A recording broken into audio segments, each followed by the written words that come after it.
जय Jagannath Radhashyam sir official YouTube channel तरफ आपण मान स्वागत।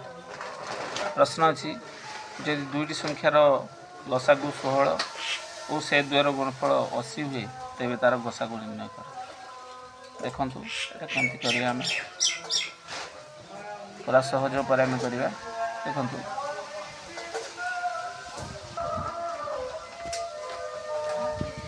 गुणन गसागु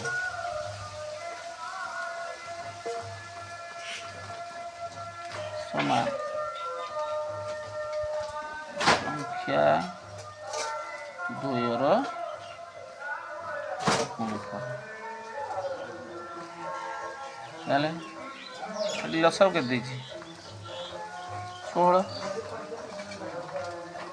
16 गुणन गसागु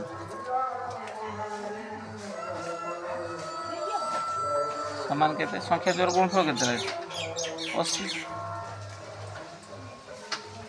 ताहले 16 गुणन गसागु समान 80 देला। ताहले एठारे गसागु समान केते हेबो